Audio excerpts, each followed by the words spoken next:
Bonsoir les amis, j'espère que vous allez bien.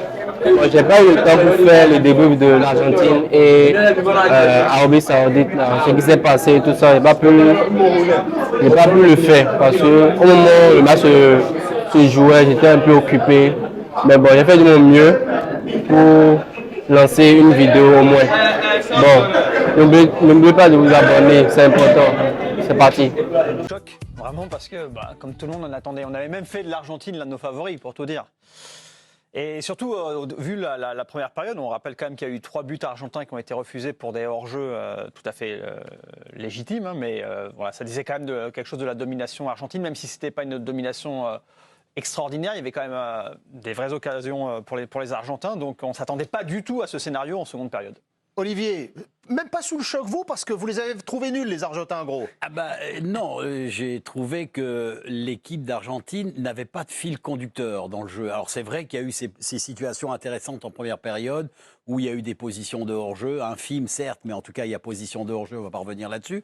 On avait le sentiment à ce moment-là que les Argentins étaient légèrement au-dessus, parce qu'il faut bien reconnaître quand même qu'ils avaient face à eux une opposition qui était extraordinaire. En revanche, en deuxième période, ce qui est quand même assez surprenant, c'est qu'il n'y a eu pratiquement rien dans le jeu argentin. Je regardais Angel Di Maria sur le côté droit, par exemple. Pour moi, c'est une catastrophe. Il n'a pas été capable d'éliminer, il n'a pas été capable de prendre des risques. C'était vraiment très compliqué. Et bon, Léo Messi, certes, mais j'ai retrouvé un Léo Messi un peu, comment vous dire, pas avec la meilleure équipe d'Argentine. Puis un peu transparent quand même, il faut bien reconnaître. Mais ça, donc, et ils ont eu face à eux, parce qu'il faut le reconnaître, il y a une équipe d'Arabie Saoudite qui est assez extraordinaire dans sa discipline et dans son respect des consignes, parce que cette équipe qui joue sur peu de distance. Et puis alors, il y a quand même 2 buts de grande qualité. 2 buts faut pas les de oublier, très grande qualité, dont un exceptionnel, El Daoussari. On va parler de ce joueur dans un instant. Mais Olivier Bossard, France Football, est-ce que c'est l'un des exploits les plus retentissants même de l'histoire de la Coupe du Monde, ce qu'on a vécu là? Ouais, celui-là, il va rester dans les mémoires. C'est aussi fort qu'un France-Sénégal en 2002. Là, Hervé Renard, on va pouvoir le comparer à Bruno Metsu, le Sénégalais. Là, franchement, moi, je suis bluffé par ce que fait Hervé Renard. Ça fait 3 ans qu'il a repris cette équipe d'Arabie Saoudite. On lui a donné carte blanche. D'ailleurs, il a fait venir il y a un an Nasser Larguet pour travailler avec lui sur le projet saoudien. L'ancien directeur du centre de formation de l'OM. Et on voit aujourd'hui ce qui se passe sur le terrain. C'est quelqu'un qui ne bosse qu'avec des joueurs locaux, ce qui est quand même assez rare. Il n'y a aucun joueur saoudien qui joue à l'étranger. Il y en a 12 qui jouent du côté de Al Hilal, le club phare d'Arabie Saoudite. Et aujourd'hui, franchement, j'ai été bluffé par ce que j'ai vu. C'est Hervé Renard qui, avant la Coupe du Monde, disait on n'aura pas la possession, il va falloir s'adapter et proposer. Et ce qu'il a proposé, moi j'ai vu un milieu de terrain compact qui a complètement fait déjouer l'Argentine. Une équipe agressive qui est allée justement chercher très haut cette équipe et qui a complètement fait jouer les Argentins ou Lionel Messi. Franchement, j'ai été bluffé par le boulot d'Hervé Renard. En parlant de possession, en première période, les Argentins avaient totalement la possession, 63%, 5 tirs dont 2 cadrés. Et alors ça s'inverse complètement en deuxième période. Là, les Argentins, 34% de possession, 8 tirs dont 3 cadrés. Donc effectivement, les Saoudiens ont repris le contrôle de cette deuxième période. Ce qui est quand même assez surprenant quand moi j'avais pas ces données en tête, mais quand j'aurais jamais imaginé que même dans la façon dont le match s'est déroulé, mais j'imaginais pas une telle possession de la balle de la part des Saoudiens. Je suis un peu surpris là de cette statistique, mais en tout cas, et Olivier a raison, que le travail d'Hervé Renard, il est absolument fantastique. Et moi, ce que j'ai apprécié aussi, c'est la façon dont les joueurs d'Arabie Saoudite sont prêts physiquement.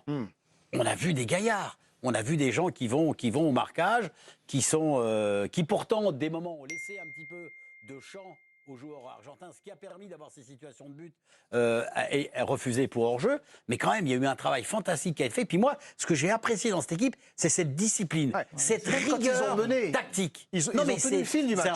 C'est important, mais c'est autre que tout au long d'un match, tu gardes cette rigueur et cette discipline tactique. Et ça, c'est quand même le travail d'Hervé Renard qui a dû, et on voyait à chaque fois qu'un joueur d'ailleurs rentrait, il lui donnait tout de suite les consignes et c'était respecté. Et en plus, ils obligeaient, dès que les Argentins avaient le ballon un petit peu bas dans leur camp, il y avait toujours un joueur qui allait mettre un pressing pour retarder au maximum la relance du jeu. Moi, je trouve que tactiquement, ils ont été parfaits, L'Arabie Saoudite parfaite, l'Argentine de Léo Messi, c'est ça qui nous met dans cet état-là. On disait que c'était la bonne année peut-être pour Léo Messi, que l'Argentine était au top, qu'enfin c'était une équipe, que Léo Messi n'était pas obligé de tout faire. Là, on revient à zéro pour l'Argentine.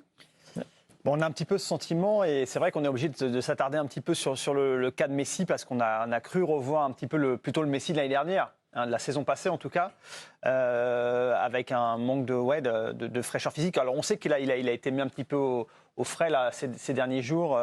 Il avait reçu un coup et du coup il a peu participé aux entraînements. Est-ce que c'est ce contre-coup-là? Mais c'est vrai que on n'a pas reconnu cette équipe d'Argentine, on n'a pas reconnu Léo Messi. Et surtout, ce qu'on peut dire également, c'est qu'ils n'ont pas su trouver d'alternative, de réponse un petit peu au défi tactique qui a été proposé par Hervé Renard. Parce que Hervé Renard, il a également un autre grand mérite, c'est qu'en première période, quand tu prends 3 buts sur hors-jeu, à quelques centimètres à chaque fois, tu peux te dire, c'est quand même risqué notre histoire, on va peut-être changer, etc. Ils auraient pu, par exemple, descendre beaucoup plus bas pour essayer de les prendre plus en compte. Là, ils sont restés dans cette logique-là et ça finit par payer. Et au contraire, donc Hervé Renard a finalement complètement remporté la bataille tactique. Et c'est vrai que du côté argentin, on n'a pas été capable de trouver une alternative. On l'a dit, c'était bien organisé, les Saoudiens, mais on n'a pas été capable de les contourner. Alors oui, l'Argentine s'est noyée, mais Messi est resté quand même l'un des plus influents sur ce match. 8 passes dans le dernier tiers du terrain adverse, juste derrière Rodrigo de Paul qui en a fait 9, et puis un but, 4 tirs et 3 cadrés. Et en Argentine, on verra avec vous au fur et à mesure, hein, Virginie, les réactions, mais on évoque déjà le mot de déroute en Argentine pour cette défaite aujourd'hui. Déroute, on se rappelle de 90, hein, l'Argentine qui perd le match d'ouverture de la Coupe du Monde face au Cameroun, Olivier. Ouais, il ne faut pas oublier que les Argentins, ils étaient sur cette série incroyable de 36 matchs sans défaite, donc c'est pas rien. Après, voilà, ça prouve encore une fois que les stats dans le foot, on peut leur faire dire tout et n'importe quoi, mais si on n'est pas prêt le jour J, au final, ça sert à rien. Et moi, aujourd'hui, j'ai vu une équipe d'Argentine qui a perdu le fil à un partout. Je les ai trouvés trop nerveux, trop dans la précipitation, incapables de changer ce rapport de force. En fait, quand tu n'as plus l'habitude de perdre, tu es un peu déboussolé. Et c'est exactement ce qu'on a vu aujourd'hui avec les Argentins. C'était le premier match du jour et la première sensation de cette Coupe du Monde. La défaite de l'Argentine face à l'Arabie Saoudite. Donc, on s'intéresse à l'équipe de France qui joue face à l'Australie ce soir dans quelques minutes. On rappelle, hein, la poule de l'Argentine, on croise avec cette poule-là pour l'équipe de France. Donc, l'Argentine qu'on pensait voir terminer en tête assez facilement dans ce groupe. C'est loin d'être le cas désormais. C'est vrai que la planète football là va se réveiller si les gens ne regardaient pas le match en se disant mais c'est pas possible, c'est bien 1-2-1 pour l'Arabie Saoudite. On est d'accord de la portée de ce qu'on a vu là? Complètement. C'est vrai qu'au niveau du monde, ça va être un truc absolument extraordinaire. Ça va être pour les pays d'Amérique du Sud, c'est un peu, du moins, surtout l'Argentine, parce que peut-être les autres sont contents, mais c'est un peu apocalyptique, il faut bien le reconnaître, parce que personne ne s'imaginait un instant que pour son match d'ouverture, l'Argentine allait perdre face à l'Arabie Saoudite et surtout en nous offrant une deuxième période aussi pauvre que celle qu'on a vécue. Et justement, ça commence à réagir du côté de la presse argentine, ouais. Évidemment, forcément, avec cette page de l'accueil de Olé, la presse argentine, un golpe mundial, donc un coup mondial. Si on peut se connecter à la tablette, voilà, regardez. La sélection a perdu contre l'Arabie Saoudite en ce début de compétition, Qatar 2022. On a marqué un pénalty grâce à Messi, mais ils ont retourné la situation.